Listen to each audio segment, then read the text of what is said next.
उम्मीद। उम्मीद कहने को तो मात्र हिंदी भाषा का एक छोटा सा शब्द, परंतु भावनात्मक दृष्टिकोण से इससे भारी शब्द को कोई हो ही नहीं सकता। उम्मीदों का जुड़ना एक दिमाग को तनावपूर्ण और उम्मीदों का टूटना एक दिल को तनावपूर्ण स्थिति में ला ही देता है।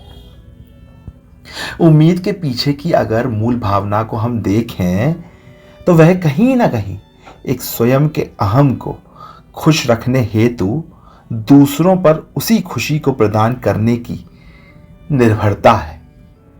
उम्मीद के साथ अपेक्षा का बड़ा गहरा संबंध है।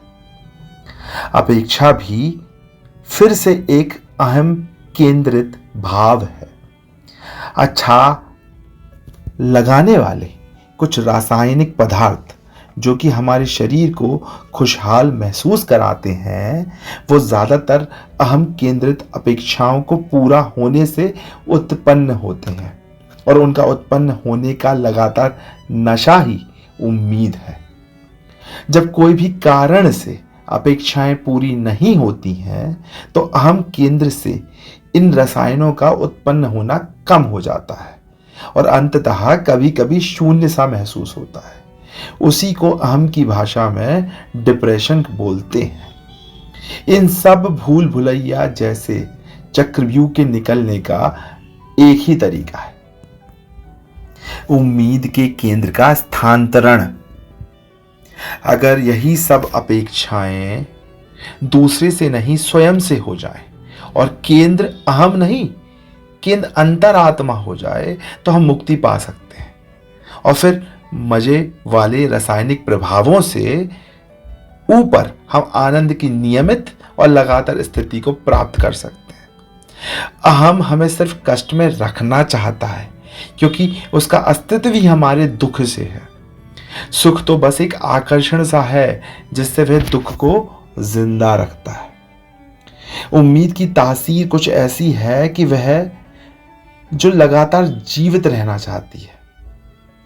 उम्मीद लगातार जीवित रहना चाहती है और उसकी कोशिश जब जब नाकामयाब हुई है तो उसका मुख्य कारण अहम केंद्रित शारीरिक, मानसिक, भावनात्मक, सामाजिक, आर्थिक और पारिवारिक अपेक्षाओं का टूटना है।